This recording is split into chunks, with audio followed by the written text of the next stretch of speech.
Ya, ini Devi. Iya. Yes. Ih, seru. Aduh.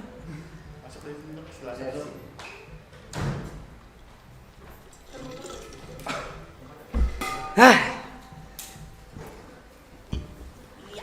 Halo, Dok. Oke, halo. Apa kabar?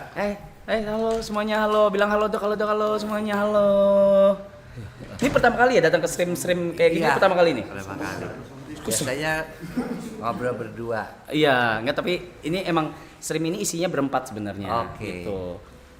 Tapi semuanya langsung di channel aku. Sip. Gitu. Silahkan. Jauh nggak tadi? Agak jauh juga dari jam 6 ya. Oh iya. Setengah 7. Maaf. Nggak apa-apa. Maaf. Emang. Halo semuanya, halo. Dibikin public dong chatnya, thank you. Chatnya dibikin public dong. Gua aja.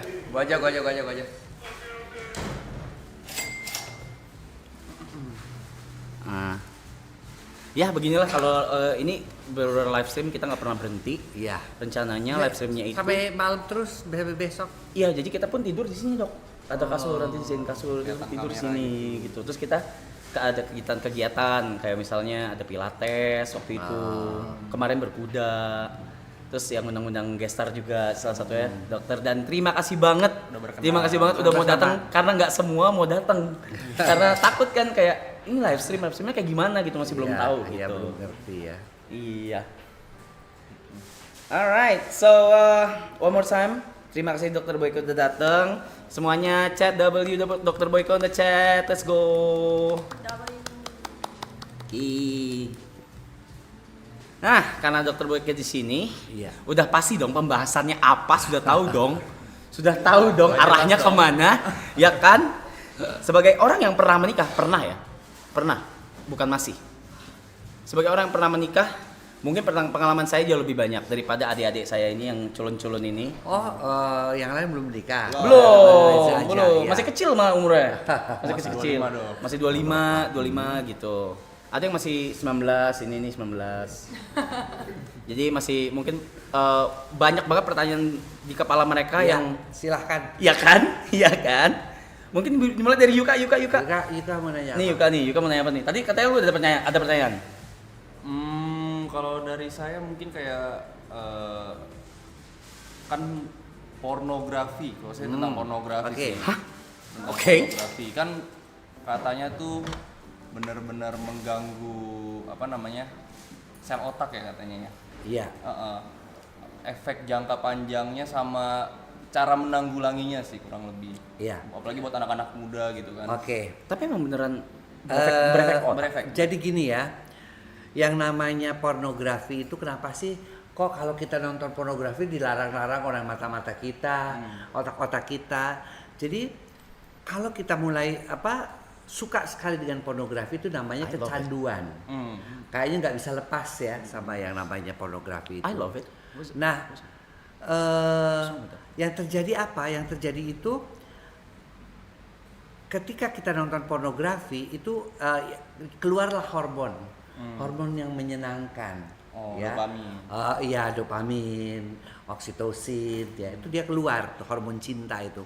Oke. Nah, karena dia keluar tuh diguyur kan si otak ini, sehingga kita tuh makin kecanduan lagi gitu. Jadi setelah dia keluar dan merasa nyaman, kita pengen lagi nonton dong, karena dia membuat kita berasa enak. Nah, akhirnya kalau kita tanpa pornografi, kita tuh gelisah, Ngerasa cemas, ya karena ada yang kurang, karena hormon itu tidak ada lagi di tubuh kita. Nah, akibatnya apa? Nonton lagi pornografi dan akhirnya karena terlalu dibanjiri oleh hormon-hormon yang namanya dopamin, oksitosin, antara otak kiri dan otak kanan, ya, antara logika dan juga seni itu akhirnya jembatannya yang namanya lobus frontalis terganggu. Lobus frontalis. Ya. Nah, setelah dia terganggu, apa yang terjadi? Kalau dia terganggu, maka kita tidak bisa memberikan keputusan-keputusan yang hebat. Kemudian juga kita tidak bisa menentukan hidup masa depan kita itu seperti apa. Ya. Ketiga, kita tidak bisa menjadi lebih bijaksana. Nah, udah kecanduan pornografi, tapi yang lebih ngerikan lagi, kecanduan pornografi itu kan kita ereksi kalau yang Iya. laki-laki. Kemudian kita melakukan onani atau masturbasi. Iya. Nah, akhirnya kita pengen melakukan itu terus-menerus onani. Sementara tubuh kita itu kan juga produksi sperma itu kan 3 hari sekali. Tapi karena kita kepengen, jadi akhirnya tiap hari untuk melakukan onani. Nah, masalahnya adalah selain dia lebih menjadi tadi kurang bisa memberikan keputusan, tapi yang kita takutkan itu satu hal. Ketika dia menikah, dia lebih menyukai nonton video porno atau melihat hal-hal porno ketimbang Ketimbang berhubungan seks sama istrinya. Ekstrimnya kayak gitu ya. Ya. Emang kalau misalnya itu lebih enak atau apa? Karena udah terbiasa. Bukan, karena udah kebiasaan. Nggak apa-apa, polos nggak apa-apa, bagus. Nggak apa-apa. Polos itu bagus. Artinya gini ya, ketika dia itu melakukan onani, Lagunya. kenapa lebih mudah buat cowok? Karena dia tidak ada yang harus dipuaskan. Kalau kita melakukan hubungan seks kan si perempuan juga mesti puas dong, Iya. mesti dapat dong. Nah, Jawab. kalau dia onani itu cuma untuk dirinya dia sendiri. Nah, karena dia udah kebiasaan enak dan onani begitu, secantik apapun istrinya, dia inginnya memuaskan diri sendiri saja. Nah, nanti yang terjadi adalah yang sering ke klinik Pak Sutri adalah orang-orang yang bagaimana melepaskan kecanduan itu. Iya. Istrinya mulai protes. Kenapa kok saya tidak disentuh dok? Apa dia punya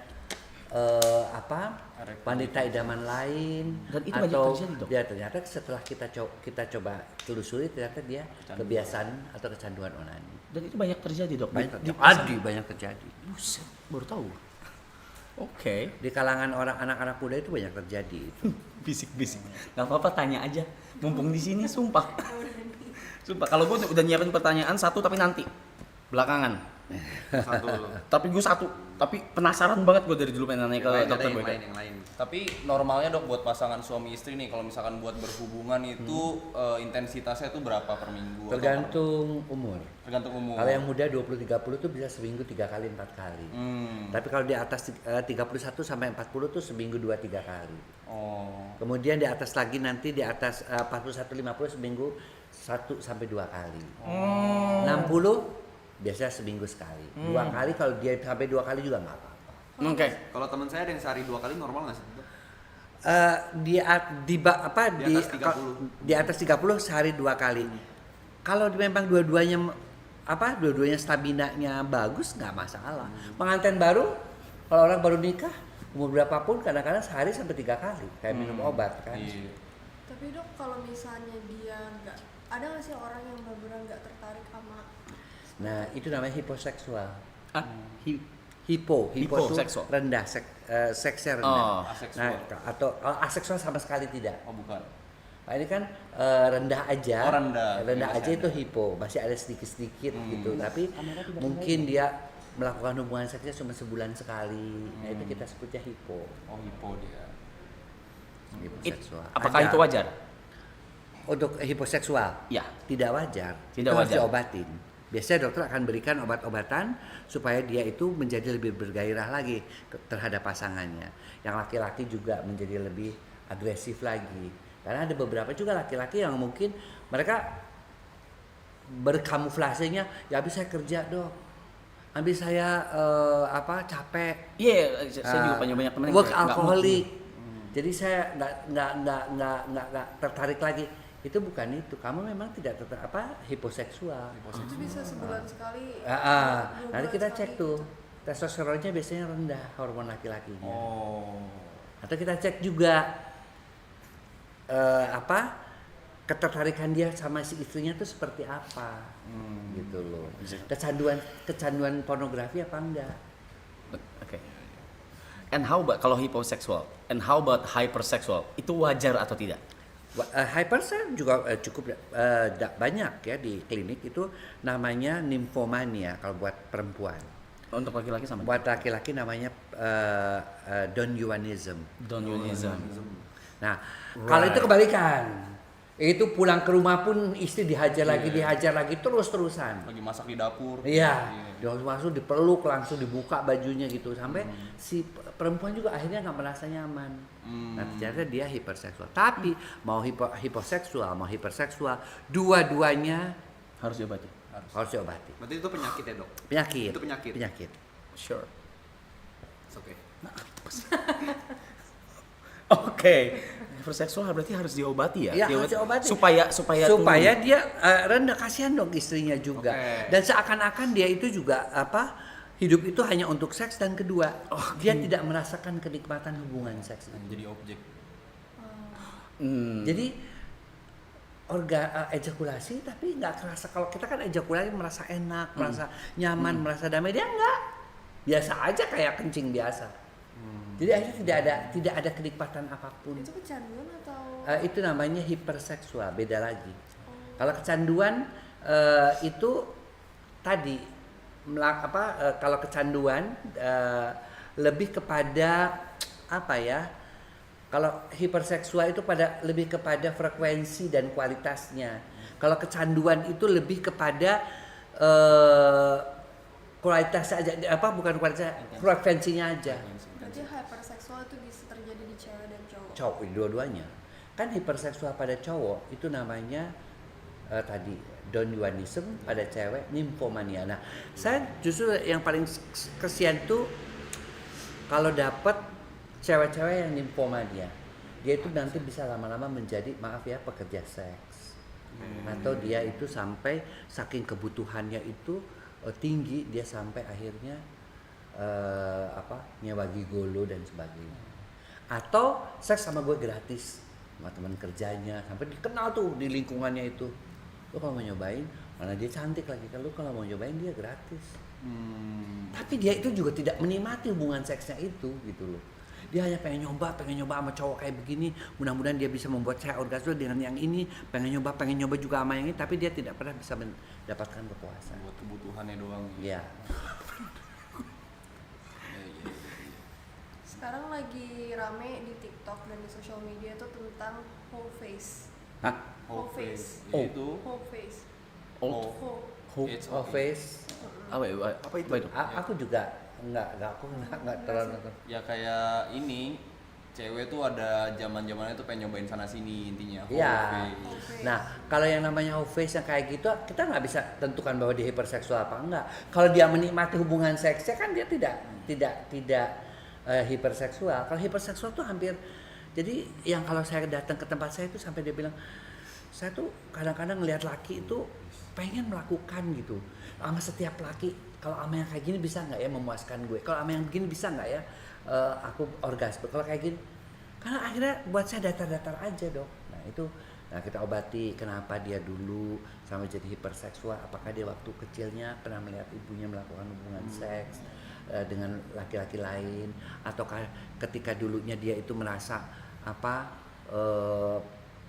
melihat ibunya juga ditampar atau dipukul, ya sehingga dia akhirnya merasa dendam kepada yang namanya laki-laki. Oke. Tapi dok, itu kan semuanya kan kalau misalkan masih muda kan pasti ada rasa penasaran ya. Gimana sih ngebatasin rasa penasaran kita tuh biar gak nyampe di titik yang kita mungkin terjerat sama, kalau misalkan sebagai cewek tadi nifoma tadi, atau mungkin sebagai cowok nanti gak kecanduan pornografi. Tapi kan edukasinya penting ya. Nah rasa penasaran kita harus dibatasin gak sih, atau kita cari taunya lewat apa gitu? Jadi namanya manusia itu punya satu hal, pengendalian diri. Nah, pengendalian diri itu bisa terbentuk dari mulai kecil ya. Misalnya dia lihat kayak gini nih, anak kecil tuh langsung diambil, nggak boleh. Satu, kamu makan. Itu dari hal-hal kecil tuh udah diajarkan gitu loh. Sehingga dia bisa mengendalikan diri. Ketika dia juga pengen seks, dia bisa mengendalikan, oh ini nggak boleh, ini suami orang, oh ini nggak boleh nih, kita belum nikah. Nah, itu udah mulai terbentuk, dan latar belakang yang paling kuat adalah Keluarga. agama dan keluarga. Agama dan keluarga. Agama dan keluarga. Lagi pempernya di sana ya. Mempernya di situ. That's the thing that Iya, oke. Dok, saya mau gini, kalau di sini penonton ini kan nggak cuma ada cowok-cowok ya, pasti ada cewek-cewek juga. Mungkin nggak ngechat atau nggak chat di situ di live atau di mana. Cuman saya mau mewakili bukan mewakili sih. Beberapa dari mereka mungkin pernah tersirat atau terpikirkan, tapi nggak tahu mau nanya siapa, nggak tahu harus gimana, dan mungkin pasangannya atau partnernya juga nggak peka atau nggak tahu juga harus melakukan apa. Ya. Buat cewek-cewek yang belum tahu apa itu rasanya orgasme, itu gimana cara supaya mereka mengerti dan mereka tahu, Dok? Pertama, orgasme itu kan bisa didapat ya ketika dia seperti mimpi basah pada Iya. laki-laki. Iya. Ya. Jadi dia bisa dapatkan pada waktu dia tidur. Misalnya dia ngelihat hal-hal yang romantis atau yang ini ya. Kemudian dia tidur tuh. Dia mimpi basah tuh, kok enaknya seperti itu. Nah, sebenarnya otak itu juga ketika si wanita itu orgasme sama keluar oksitosin, dopamin itu keluar juga itu ya. Nah, dalam keadaan sadar dia didapatkan melalui hubungan seks. Ada touching, ada ciuman dan sebagainya ya, sampai akhirnya dia merasa titik-titik erogennya terangsang, terutama di daerah klitorisnya ataukah juga pada G-spotnya, akhirnya dia mencapai orgasme. Nah, perasaan orgasme itu yang adanya pada mimpi dan dirasakan oleh alam bawah sadarnya itu bisa dirasakan sekarang dalam keadaan sadar dong ketika dia melakukan hubungan seksual. Apa sih yang dirasakan?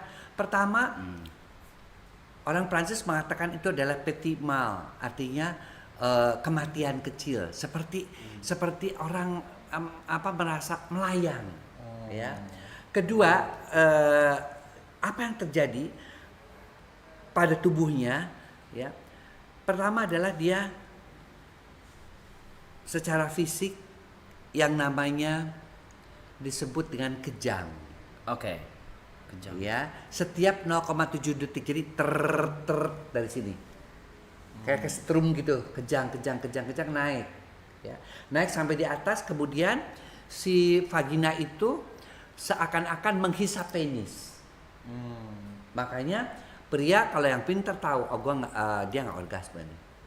Penis gua nggak terasa kehisap. Nah, karena ketika dia dihisap itu, si pria itu merasakan enak yang benar-benar. Ya.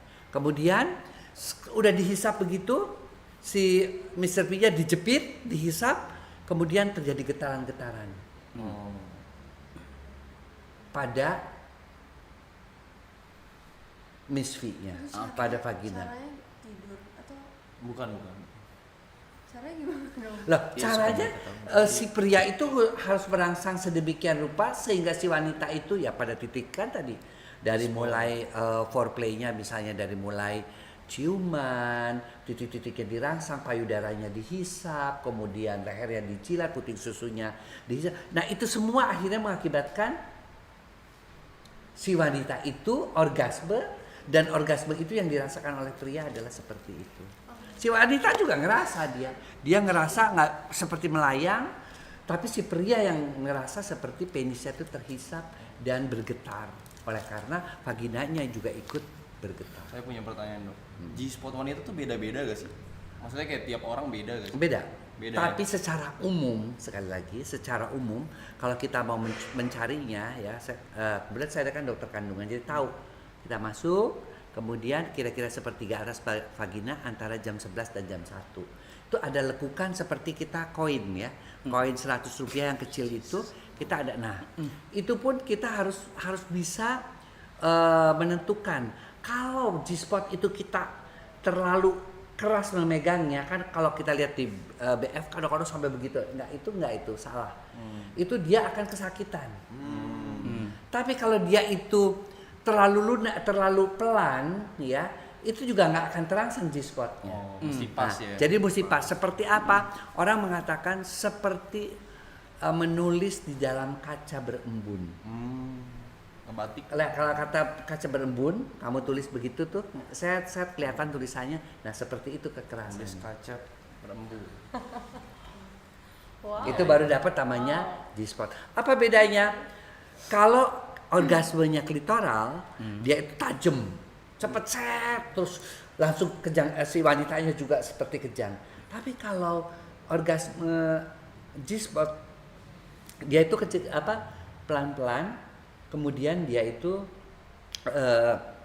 akan ngerasa seperti keluar air kencing paling umumnya. Silakan. Itu bedanya.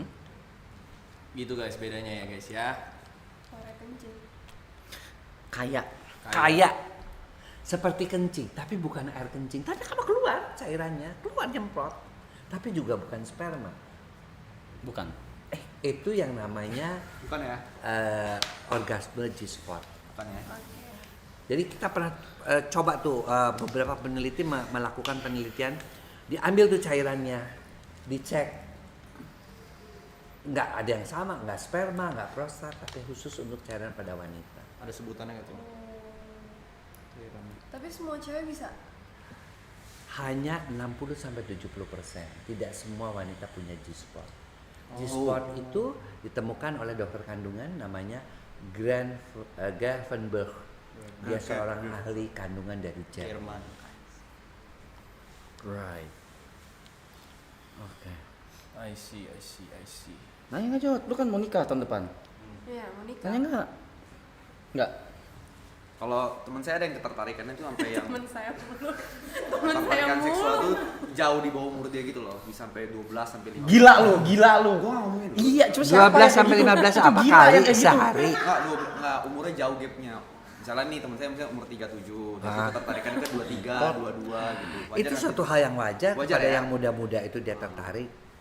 Wajar banget. Tapi ingat, kalau dia ketertarikannya pada anak-anak di bawah umur 13 tahun, 12 tahun, itu disebut dengan pedofilia. Oke, tapi kalau misalnya dia gapnya 12-an tahun nggak apa-apa. Nggak apa-apa, asal dia udah puber, Oke. asal dia udah mens. Oke, Gitu. baik. Aku penasaran. Iya. Kalau misalnya ini dong, penyakit menular seksual kan pasti viewer-viewer ini juga banyak kan yang mungkin mereka juga nggak ngerti tentang penyakit menular seksual itu seperti apa dan tipe-tipenya tuh kayak gimana. Penyakit menular seksual itu banyak ya. Ya. Apalagi kemarin aja di Bandung dikatakan ada 414 mahasiswa terkena HIV/AIDS. Itu salah satu penyakit menular seksual. Ya. Sampai kena HIV, dan orang yang sudah kena HIV/AIDS pasti game 10 tahun kemudian, pasti mati dengan cara yang menyedihkan. HIV/AIDS itu kalau diobati pun tetap dia akan mati, hanya mungkin matinya tidak semengerikan kalau dia sama sekali tidak diobati. Karena gejala-gejalanya HIV itu human immunodeficiency virus, virusnya sendiri tidak mengakibatkan kematian, tetapi gara-gara daya tahan tubuhnya turun, dia akhirnya mengakibatkan kematian. TBC timbul, tipes, sekaligus tuh obat penyakit itu TBC, tipes, diare, kemudian semua akhirnya kehabisan cairan, meninggal. Nah, penyakit menular seksual itu ditularkan melalui hubungan seks. Udah pasti menular seksual, ya, pada orang yang membawa kuman. Ya, si kuman itu ditularkan kepada si laki-laki atau perempuan tersebut. Nah, kita bagi itu menjadi ada yang namanya berasal dari virus, ya, termasuk HIV, herpes 1, herpes 2, ya. Ada yang disebabkan oleh karena jamur, ya, misalnya jamur Flor albus, ya, yang pakai kencing nanah, atau sifilis, Treponema pallidum, ini jenis kumannya. Itu beda-beda, ya. Beda-beda dalam bentuk besarnya. Paling besar bakteri, di antara bakteri dengan virus, paling kecil virus, ada di antaranya disebut dengan chlamydia. Dia mirip GO. Chlamydia. Aku pernah Nah, si chlamydia ini yang paling kita takutkan adalah kalau terinfeksi, wanitanya menjadi mandul atau prianya juga bisa menjadi mandul. Oke. Gejalanya sih beda-beda juga.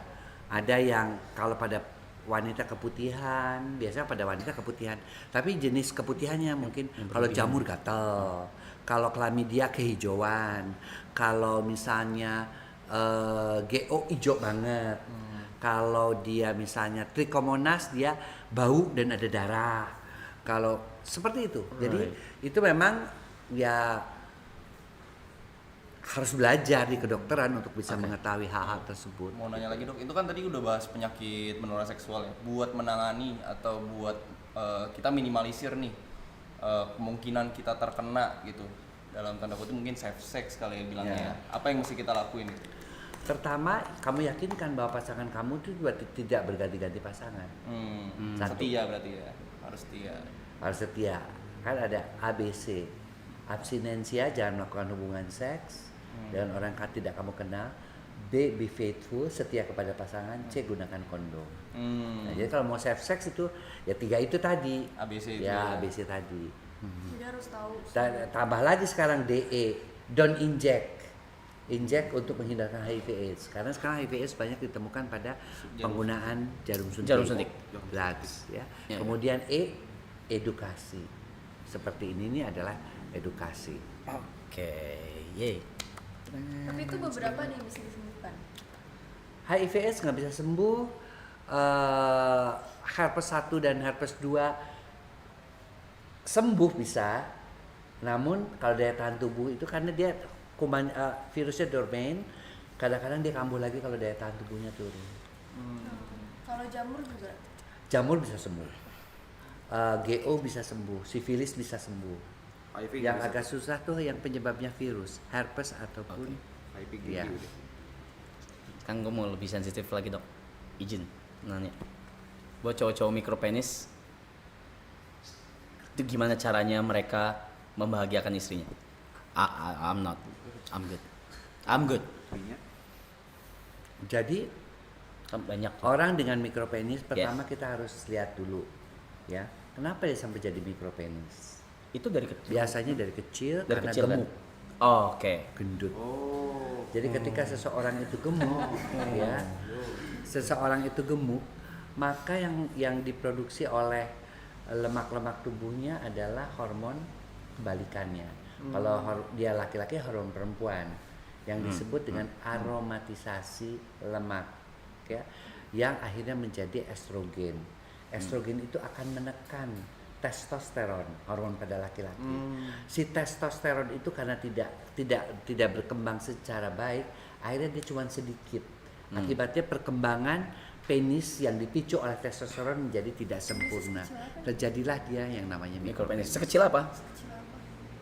You ask me? Kecil aja, bukan tidak normal. Nggak normal. Kalau normal Iya, di- Indonesia kayak gitu. Asia kali ya? Asia itu sekitar 11 cm. Kalau Kalau Now, dia in- ereksi 11 sampai Iya. 12 sampai 14 cm.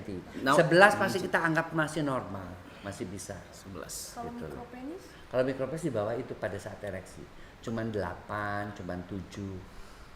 Bahkan ada yang cuman 5. Dari kecil gue kurus.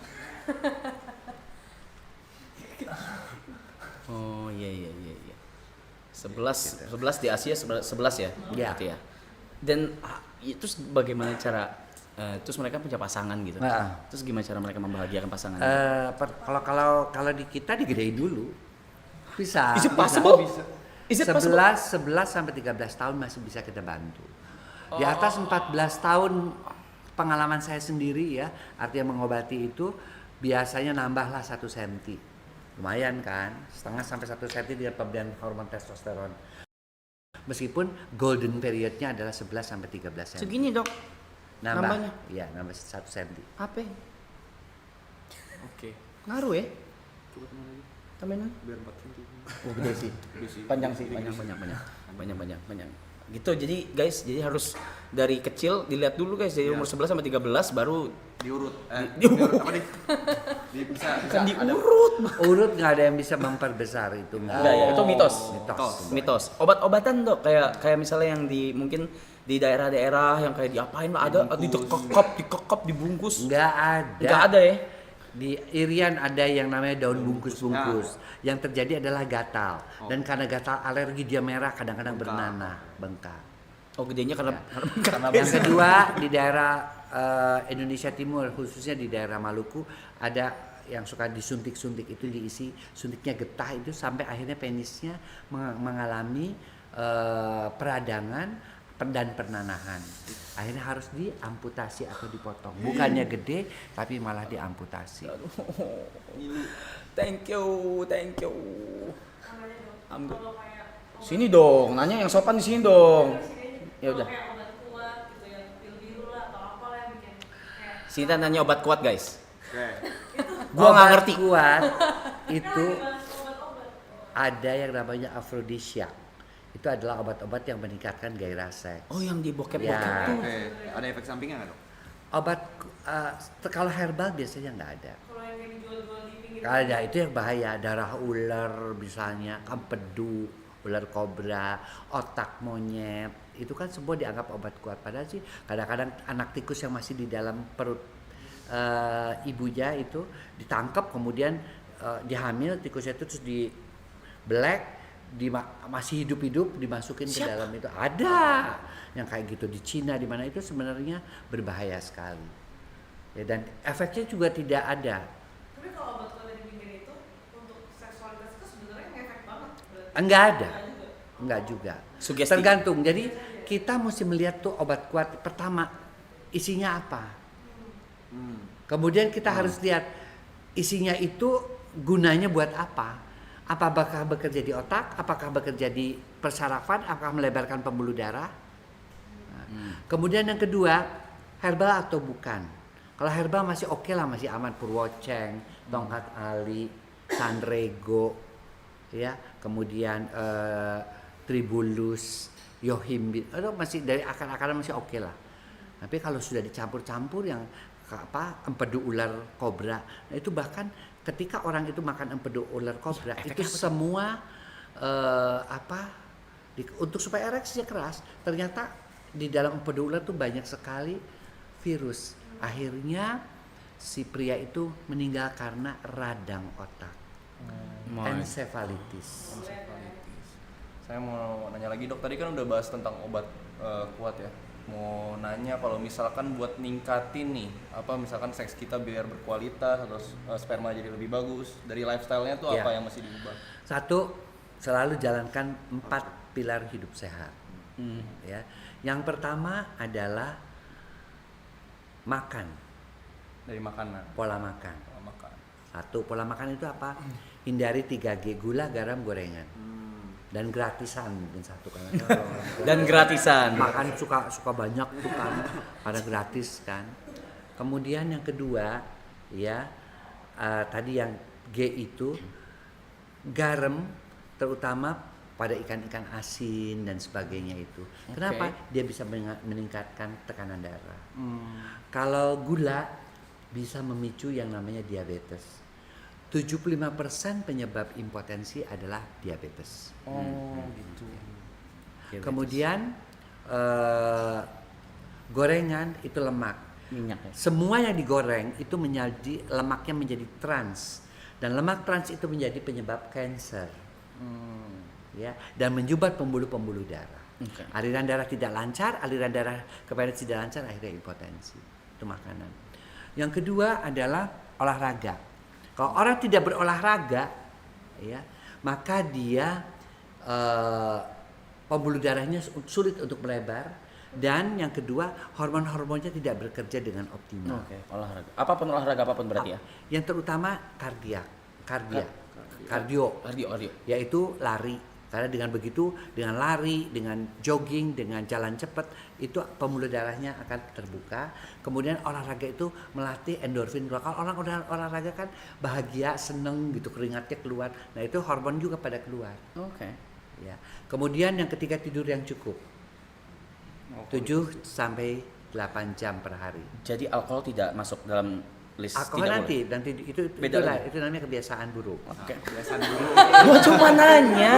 Jangan seakan-akan nggak ada dulu kayak oke Ya, gitu. kemudian yang ketiga tidur, dan kemudian yang keempat manajemen stres. Orang yang stres juga jelek. Right. Oh, fuck. Nah, kebiasaan buruk harus dihindarkan. Apa saja? Tadi begadang, kemudian merokok, kemudian minum minuman keras, itu sama. Oke. 3 hal tersebut. Perokok termasuk vape ya. Karena vape itu juga ternyata hasilnya pada penelitian oleh dokter-dokter di Rumah Sakit Persahabatan bahayanya jauh lebih besar daripada rokok biasa. Dok, berarti itu menurunkan kualitas sperma banget ya dengan kebiasaan minum dan kesehatan yang tadi disebut. Ya, Berarti itu menurunkan kualitas sperma banget. menurunkan kualitas sperma, menurunkan kesuburan, tadi ya kualitas sperma itu kesuburan, dan mengakibatkan disfungsi ereksi dan ejakulasi dini.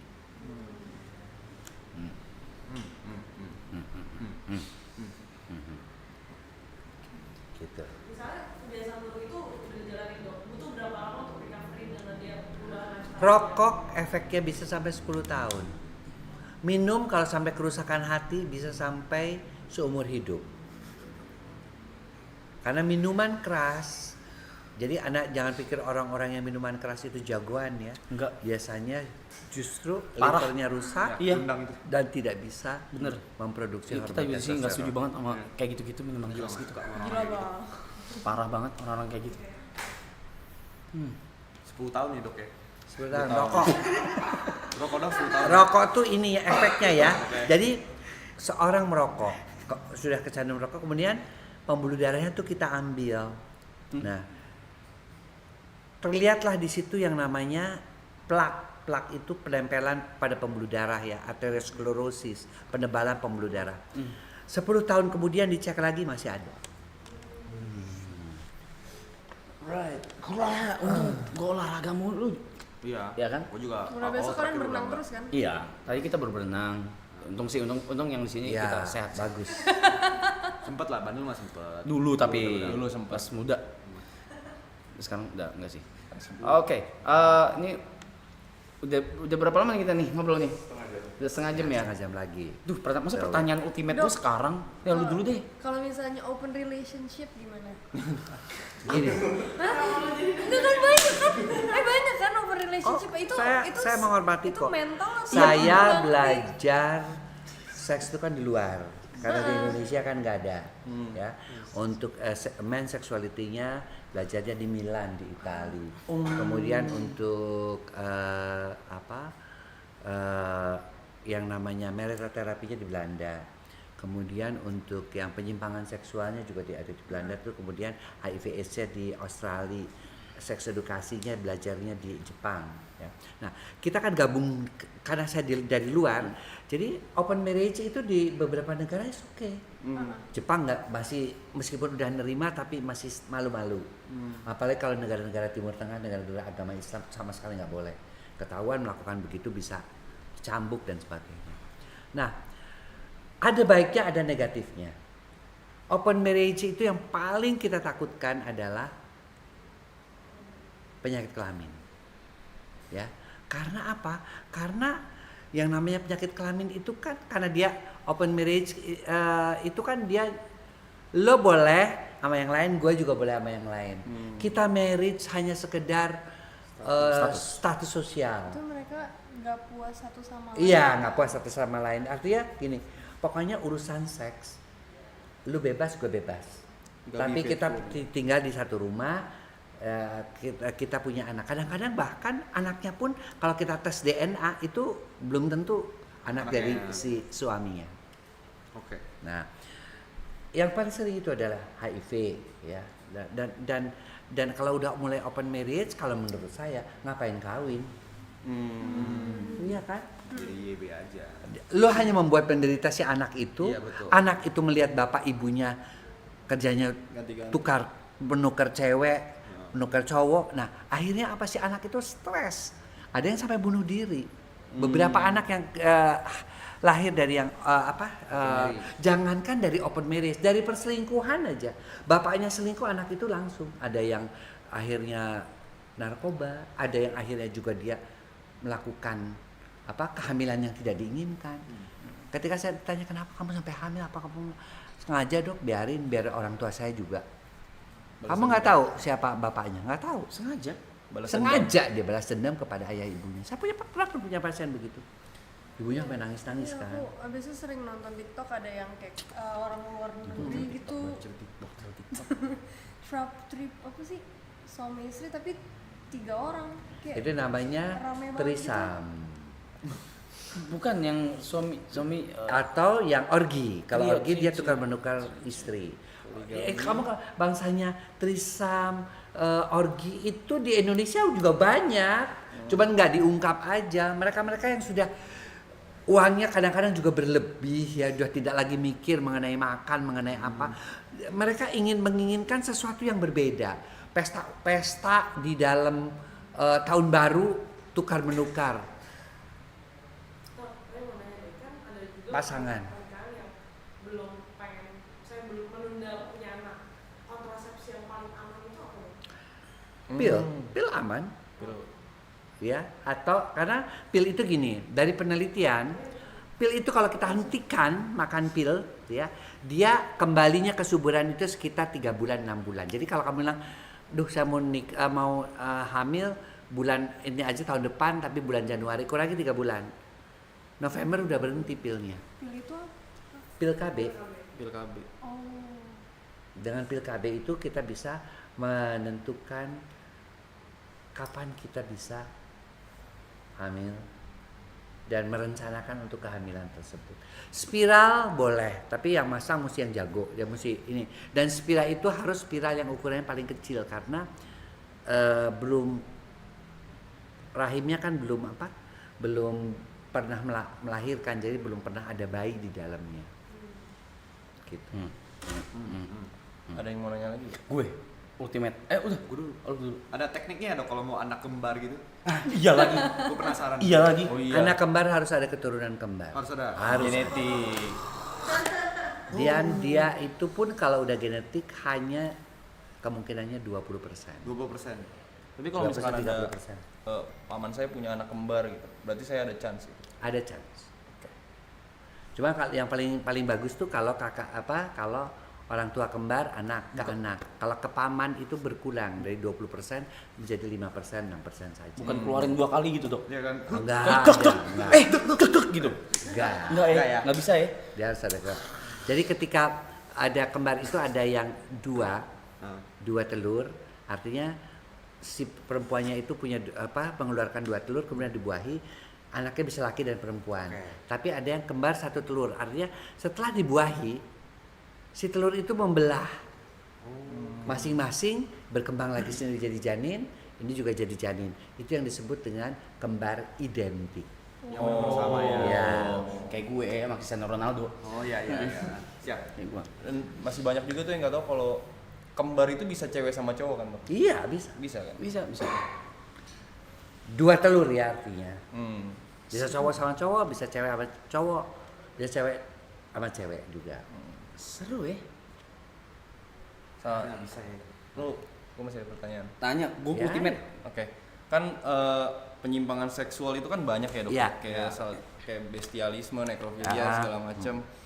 Nah, faktor pendorongnya apakah dari psikologisnya doang atau mungkin karena hasrat seksnya tuh yang nggak ketampung? Jadi gini, kalau kita akan melihat seseorang ini punya kecenderungan untuk mengalami penyimpangan seksual, kalau kita coba runut ya, dia biasanya 1, faktor gennya ada. Meskipun genetik itu tidak terlampau terlihat ya, misalnya dulunya mungkin kakeknya sadis masokis, suka mukulin istrinya. Nah, kemudian dia yang itu faktor yang 5%. Faktor yang kedua yang paling penting itu adalah di dalam kandungan. Si janin itu di dalam kandungan. Dari janin. Jadi apakah waktu hamil si anak ini happy nggak sih si perempuan itu? Itu ngaruh. Itu sangat ngaruh. Namanya psikofisiologis. Ngaruh. Jadi kalau misalnya Jadi kayak istrinya nangis melulu ditinggalin sama suaminya, sering dipukul, istrinya tidak happy, bahkan hanya gara-gara dia ini kan masih terikat kontrak, katakan pramugari ya, terikat kontrak, tapi dia terpaksa hamil, dia marah-marah terus supaya gara-gara lo gue jadi dipecat, gue gara-gara mestinya gue tuh masih bisa terbang, masih bisa menikmati. Nah, anaknya itu udah mengalami trauma-trauma itu. Nah, itu dalam kandungan. Yang ketiga dalam proses melahirkan. Proses melahirkannya misalnya terlambat, udah pecah ketuban, hijau segala, nggak ke dokter. Ya, jadi akhirnya dokter melakukan sesar tapi sudah nggak ada air ketubannya. Atau dipaksa dilahirkan normal padahal dokternya tidak bisa memprediksi nih bahwa ini tuh sebenarnya gede banget gitu loh. Kepala bayinya akhirnya tidak lahir, di vakum. Nah, ketika di vakum tuh kan ada sisa kadang-kadang bekas benjolannya meskipun nanti lama-lama hilang, itu juga bisa mengakibatkan. Tapi yang 70% adalah pengaruh lingkungan. Sering dipukul, dibanding-bandingkan, makanya ojo dibanding-bandingke. Ada lagunya kan. Sering dipukulin, dibanding-bandingin, kemudian sering dibully. Apakah oleh teman-temannya atau oleh orang tuanya? Kamu goblok, kayak gitu aja nggak bisa. Dia bilang, kamu tuh jelek, kan dibully. Nah, akhirnya dia berkembang menjadi pria atau wanita yang mempunyai kecenderungan penyimpangan seksual, menjadi wanita pria secara kepribadian menjadi abnormal behavior, seperti itu. Saya ada pertanyaan tambahan, Dok. Apakah gay itu genetik? Gay itu ada genetik, ya kita sebut dari nature, dan ada yang nurture. Nurture itu adalah pengaruh lingkungan. Genetik tadi ada, setiap orang ada kok, sekitar 5%. Apakah genetiknya itu berkembang atau enggak tergantung. Gitu loh. Katakan yang begini, dia ada genetik, anak yang dilahirkannya 3 terus laki, dia pengen banget punya anak perempuan. Keluarga saya tuh. Kemudian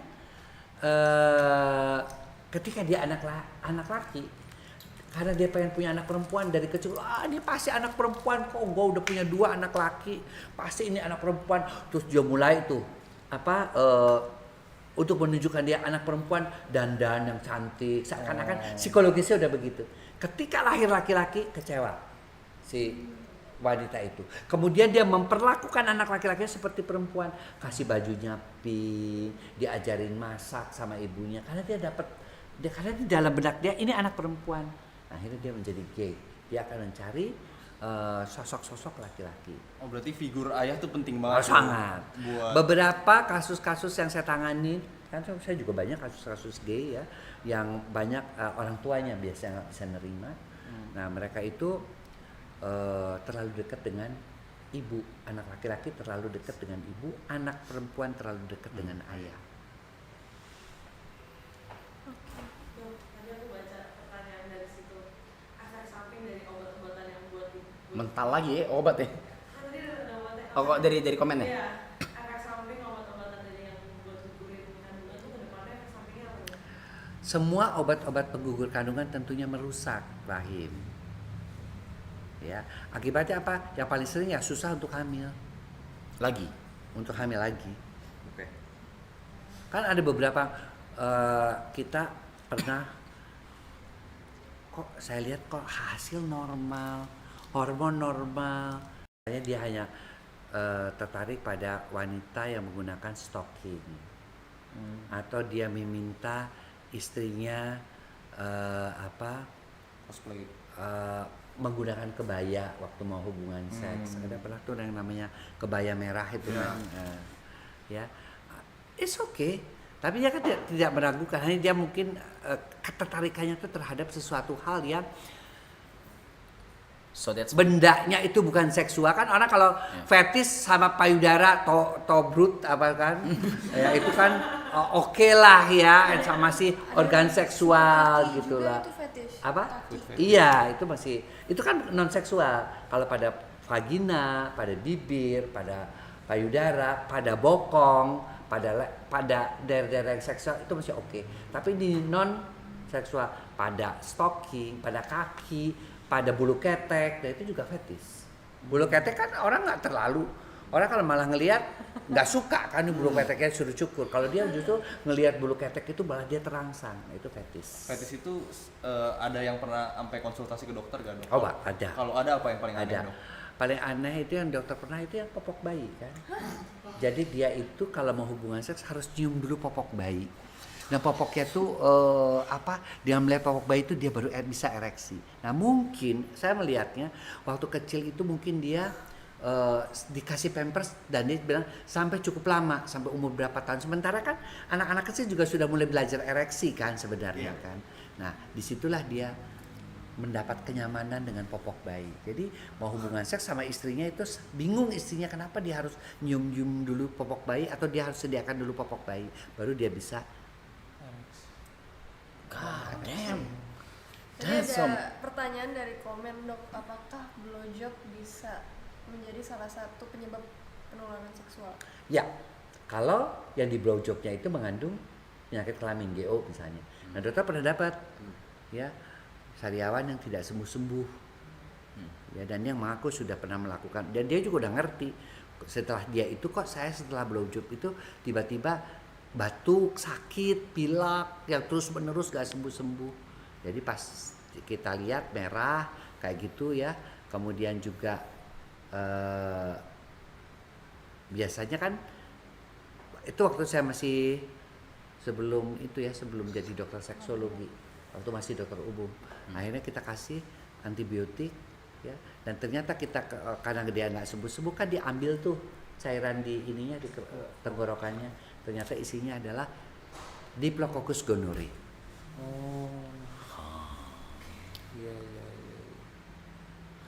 Wow. Oh lu mau nanya lu, kameramen mau nanya ya? Bisa ya di sini live sih, emang live streaming sih. Boleh. Boleh aku minum ya? Ini aja. Manis banget. Enggak, jangan manis Iya, banget. terlalu manis itu. Soal gancet dok, Hmm. itu tuh kenapa bisa terjadi dan bener gak sih itu bisa menyebabkan kematian dan ada gak sih cara menanganinya biar gak gancet gitu? Soalnya kan itu kayak random banget. Atau mungkin kenapa bisa gancet kali ya? Lebih ke tegang sih itu. Lagi bahas gancet guys. Dia nanya gancet. Saya pernah diajakin main film, salah satu judulnya itu gancet, saya nggak mau. Karena itu bohong, Hah? Myth ya. itu hoax. What do you mean? Hoax? Orang itu kalau sudah berhubungan seks, dijepit, ya, si Kegel. wanitanya itu kemudian sudah rileks memasuki masa resolusi, maka jepitannya itu akan kendor sendiri. Demikian juga penis. Ketika dia gancet begitu, oke, kejepit, tapi ketika dia sudah ejakulasi, dia itu akan mengecil sendiri, jadi akan bisa lepas sendiri. Jadi gancet itu adalah mitos. What? Mitos. Dia bilang kalau hubungan seks di kuburan itu biasanya gancet, enggak ada di kuburan. Dulu kan pernah saya diundang kan beberapa film ya yang berkaitan dengan seks sering saya jadi konsultannya atau apa. Nah dia waktu itu konsultannya mengenai masalah gancet itu. Dan dia ceritanya tuh hubungan seks di kuburan sampai akhirnya kepergok sama orang-orang rame-rame, dibawa ditutupin, dibawa ke IGD kayak bohong, nggak ada. Right. Ada pertanyaan lagi dok dari viewers. Viewers ya. Ini semua dari sini aku bacain. Kalau bintik-bintik kayak jerawat di kelamin itu kenapa dok? Bisik-bisik, Bintik-bintik kayak jerawat di kelamin. herpes 1 biasanya, ada herpes 2. Biasanya kita ambil darah, kita periksa, kalau ternyata herpesnya positif, apalagi IgM itu yang baru dalam 3 bulan, langsung kita kasih obat selama 3 bulan. Obat virus biasanya dikasih 3 bulan. Kalau obat TBC kan 6 bulan, 9 bulan, HIV seumur hidup. Itu biasanya lebih sering ke laki-laki atau perempuan? Dua-duanya. Seru. Gimana pertanyaan lo? Udah gancet. Udah. Iya, Itu mulai gancet. Iya, gue penasaran banget. Makanya gue kasih. Penasaran banget gue. Dan nyata mitos ternyata gancet ya. Mitos. Tapi kalau Hoax. misalkan yang pergokin warga terus dia tegang gitu, susah keluar gak bisa. Apa? Maka kalau udah tegang, kayak perlu ketakutan, shoot. Oh iya sih, logikanya kayak gitu sih. Wow. Dok, ada lanjutan soal gadget dari komen. Ngaruh gak sih dok, kan bentuk penis ini kan beda-beda ya. Katanya tuh bisa juga gadget tuh disebabkan karena penisnya ngarah kemana gitu. Bener gitu. Nggak ngaruh. Kenapa gue jawab? Itu yang namanya vagina kan lurus-lurus aja gitu, nggak ada berkelok-kelok Penis lu begitu. Transformers. Ngarah kemana? Ada yang bengkok ke kiri loh. Ya bentuk kan Itu penis, bengkok ke kiri, bengkok ke kanan nggak apa-apa. Asal tidak terlalu ekstrim, dia bisa tetap memberikan yang namanya kepuasan seksual juga, ejakulasi juga. Itu dok, testisnya cuma satu. Nah itu yang disebut undescensus testiculorum. Artinya testis itu tidak turun ke bawah. Jadi kalau yang satu biasa kita minta dokter USG atau dengan alat pemindaian radiologi ya USG bisa dengan CT scan itu kelihatan tuh testisnya tuh nggak turun ke bawah. Nah biasanya dilakukan operasi ya, dilakukan operasi diturunkan ke bawah. Tapi biasanya testis yang udah dioperasi itu tidak berfungsi secara normal untuk menghasilkan sperma gitu loh. Dengan testis hanya satu apakah mempengaruhi? Kesuburannya dong berkurang juga, tapi biasanya sama seperti orang ginjalnya satu, matanya satu, kemudian paru-parunya satu sebelah, toh masih tetap bisa bernafas, hanya tidak optimal. I see. Right. Anything else guys? Anything else? Puas? Yakin? Ntar kayak, kenapa gua nggak nanya gitu. Coba. Ada yang mau nanya soal hepatitis dok. Hepatitis. Hepatitis apa ya? Hepatitis itu adalah salah satu penyakit menular seksual juga. Biasanya ditandai dengan infeksi pada virus pada liver. Penyebabnya itu apa dok? Sama. Hubungan seks terutama hepatitis tipe C. Kalau tipe A biasanya karena makanan yang mengandung virus hepatitis. Tapi kalau C biasanya karena hubungan seks. Hepatitis B juga karena hubungan seks. Iya. Kalau tisu magic biasanya nyulap apa dok? Apa? Tisu magic itu beneran atau enggak? Tisu magic itu dia membuat tisu. Kita kan ada yang namanya tisu Horan. Saya juga punya tisu, tapi kita tidak buat dari dari lidokain. Kalau lidokain itu adalah zat anestesi zat kimia. Oke. Jadi ketika dipakai untuk hubungan seks memang si pria tidak cepat keluar, tapi baal. Si prianya baal, si wanitanya juga baal. Bahkan beberapa kalau dia blow job itu sampai beberapa jam dia nggak bisa ngerasain namanya teh panas apa. Nah seperti itu. Nah kalau kita ada yang namanya tisu horn itu sebenarnya kita pakai untuk membersihkan alat kelamin laki-laki kalau mau hubungan seks. Tapi ada efek tambahannya. Efek tambahannya dia bisa lebih tahan lama. Tapi tahan lamanya tidak seperti tisu yang magic tadi ya. Gitu. Kita bikin karena beberapa orang juga ya pria itu kan jarang juga dibersihin kan daerah situnya kan. Dengan tisu itu selain dia dipakai biasa orang yang membersihkan itu mau hubungan dengan si istrinya, nah dia akan bertambah lamanya. Karena kan ya kita usahakanlah sejak penetrasi lebih dari 5 menit supaya wanitanya juga mencapai orgasme. Normalnya itu berapa lama tuh durasi? Orgasme itu dalam 6 menit 65% sudah orgasme. Makanya kita sebut kalau kurang dari 3 menit kita sebut sebagai ejakulasi dini yang ringan. Tapi kalau yang berat, kalau di bawah 5 menit kita sebut ejakulasi dini yang ringan. Oke. Oh benar. Ada yang mau nanya juga nih. Las. Berhubungan intim waktu hamil tuh bagusnya kapan tuh? Kita harus tentukan dulu. Nggak bisa, udahlah hubungan seks aja nggak apa-apa kok. Lagi hamil, kita harus lihat dulu. Ini anak keberapa? Anak pertama, kalau anak pertama kita belum tahu kekuatan daripada kandungannya si wanita tersebut. Jadi kita bilang, Bu, tunggu dulu ya, sampai ini kan anak pertama. Saya belum tahu. Kalau anak kedua gimana riwayat anak pertamanya, kita bisa tanya dulu. Ada keguguran enggak, ada keputihan enggak, kalau dia hubungan seks pada waktu hamil pertama ini kontraksinya lama enggak, kita bisa tanya. Tapi kalau ini anak pertama kita tunggu sampai biasanya 16 minggu. 16 minggu dia sudah terbentuk yang namanya ari-ari atau plasenta. Kalau sudah terbentuk ari-ari, nempelnya si bayi itu udah kuat karena ada ari-arinya udah menempel. Ya, sehingga bisa kita ya udah boleh orang kamu anak pertama aja nggak apa-apa kok hubungan seks, jadi silakan kalau kamu melakukan hubungan seks Buat- pada hamil berapa minggu pun. Tapi kalau anak pertama bisa dokter tunggu sampai 16 minggu. 16 minggu. Kalau 4, tapi kan dok lagi kepengen gimana ya udah blow job aja atau Oh. pakai cara-cara yang lain Oh, supaya pakai kalau tangan gitu nggak apa-apa. apa? Kalau misalkan istrinya pengen terus kita bantu pakai tangan waktu hamil sebelum 16 minggu nggak apa-apa. Boleh aja, nggak apa-apa pakai ini. Yang penting adalah dia kontraksinya seperti apa gitu loh. Karena kalau sampai 16 minggu itu kita pengen cari amannya dulu. Ketika dia pun kontraksi itu nggak membuat apa-apa pada bayinya gitu loh, pada janin di dalam kandungannya. Kalau ini ya, kedua kita juga mesti lihat USG dulu sama saya biasanya di bawah nih. Ini hari-harinya di bawah loh. Kalau di bawah jangan deh untuk hubungan seks. Karena kalau nanti kamu hubungan seks kesundul aja kan, serviknya berdarah dia. Oke. Jadi pada bayi pastikan dulu normal, pada ibu pastikan dulu sehat. Bayi dan ibu sehat silahkan melakukan hubungan seks. Oke. Udah, nggak apa-apa. Oh, apa? Aku mau Boncel. nanya soal PCOS tuh. Buset. Penyebabnya apa dan bagaimana kalau udah kena PCOS bisa disembuhkannya gimana? PCOS itu singkatan dari polycystic ovarium, ya, sindrom. Sindrom itu sekumpulan, S-nya itu sindrom, sekumpulan gejala. Nah, PCOS itu gejalanya biasanya wanitanya agak gemuk.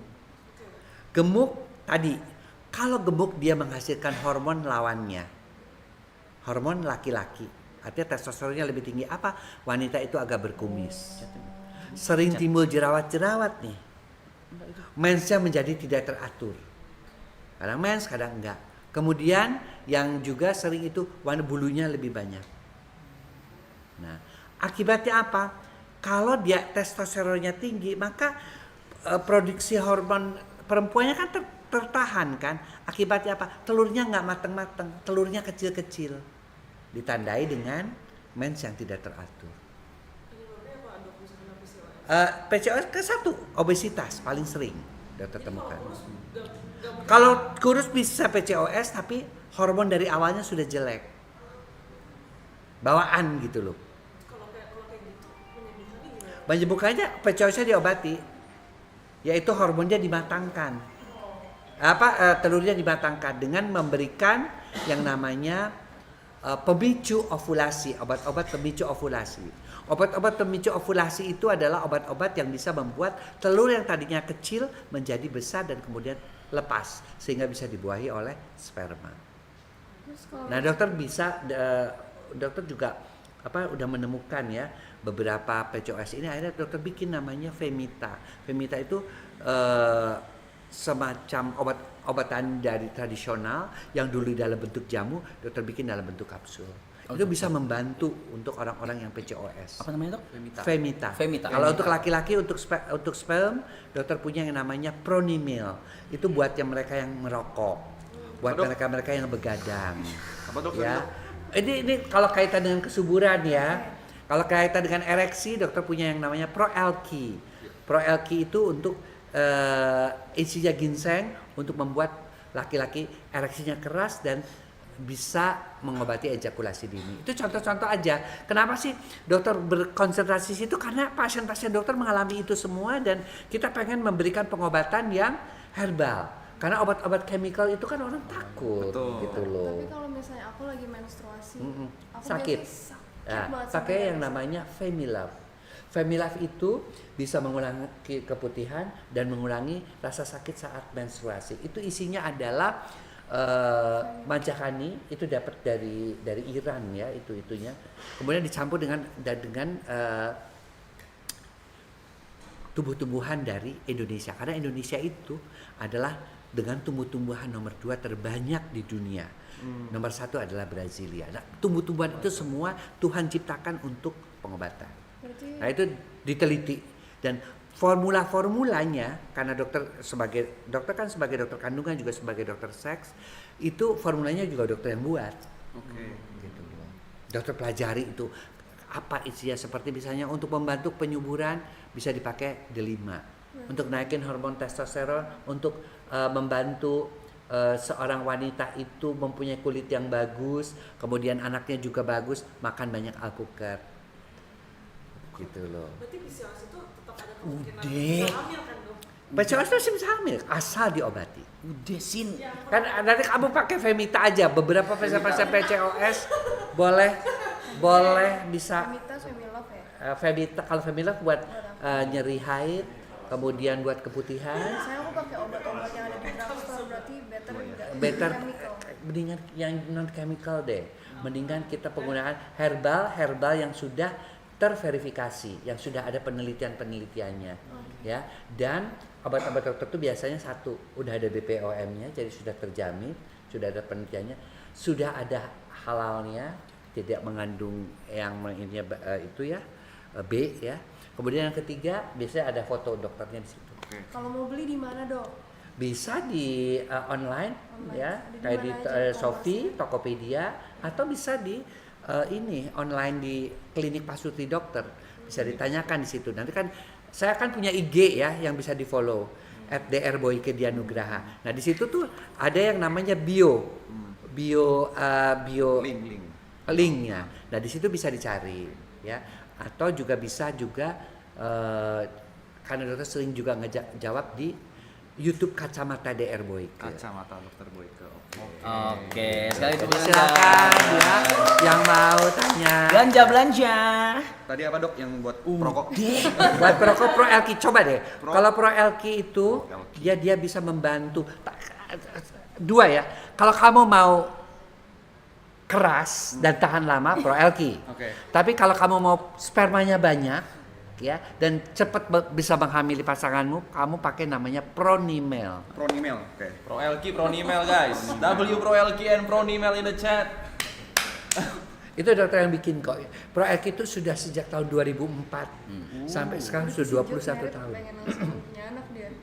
Pronimel ya. Jut mirip. Pronimel ya. Punya anak dia. Pengen buru-buru misalnya itu. Kalau Pronimel by Boyke. kesuburan prianya tadi yang namanya Femita, wanita yang iya. Femita. Kalau yang kesuburan laki-lakinya Pronimel. Kalau untuk perempuan yang nyeri, keputihan, kemudian juga rada susah untuk dapat, itu juga bisa dengan Femila. Kalau diminum dua-duanya gimana dok? Boleh aja. Belanwir udah keras, keluarnya banyak mau belanwir. Udah aman karena Aman. dokter mengatakan bahwa yang namanya obat-obat herbal itu dokter tidak sebut sebagai obat, makanan sehat. Karena itu seperti misalnya sayur kangkung apa tapi lebih dipadatkan gitu loh. Kayak purwocek itu kan tumbuh-tumbuhan, daun-daunan.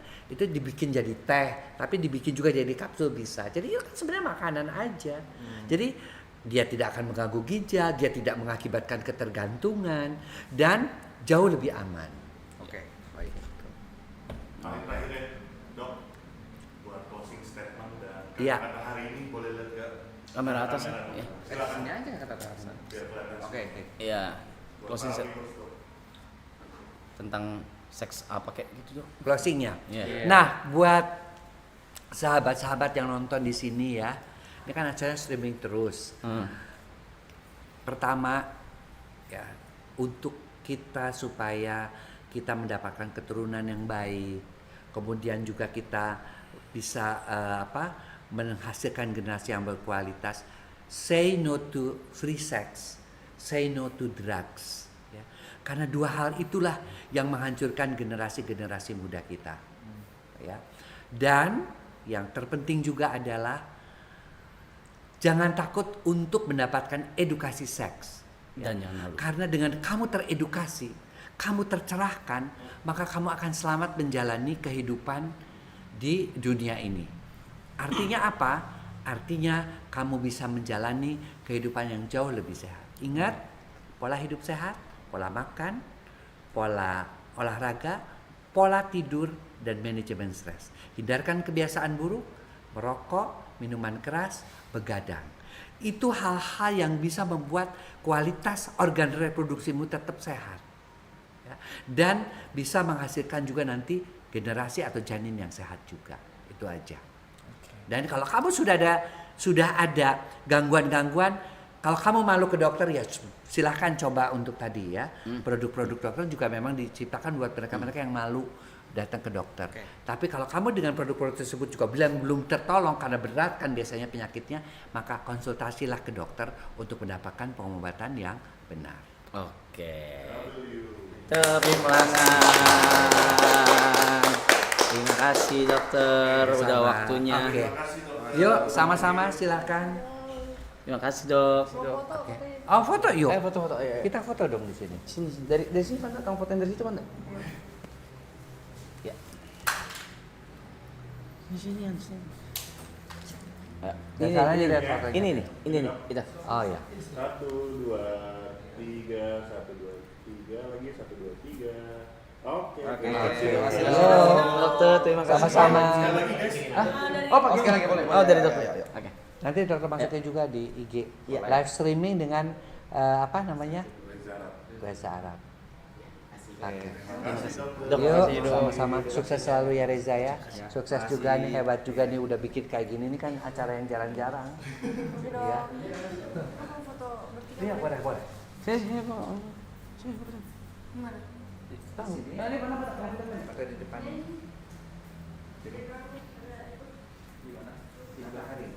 Double Dr. Boyke on the chat, guys. Double Dr. Boyke on the chat. Let's go. Live streaming mana? Ngundang Dr. Boyke. Live streaming siapa? Ngundang Dr. Boyke. Tes mana? Streaming mana? Streaming mana? Ngundang Dr. Boyke. Kasih tau gua. Siapa? Kasih tahu. Makasih baru live streaming seminggu lama.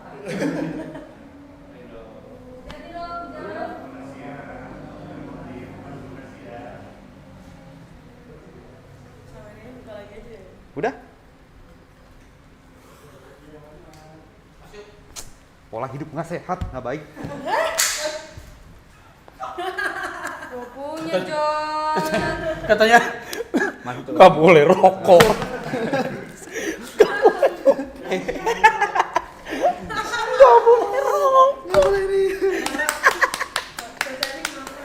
Nggak boleh rokok. Kurangin rokok, kurangin alkohol. Tidur, Manajemen stres. kita banget ngentot. Itu kita semua hancur ini di sini. Itu kalau dia tahu kita begini, ya Allah. Mana mau datang? Tadi ada 3, alkohol, merokok, Begadang. Itu kita semua. Itu gue pas denger, gue kayak wah anjing. Fakta nih, Fakta. Rasanya kayak di absen gitu. Alam, Yuka, Jot gitu. Tiga-tiganya Ceming nonton. Cece. Media share nyalain dong sama alert. Tolong. Gimana guys? Harus aman sih.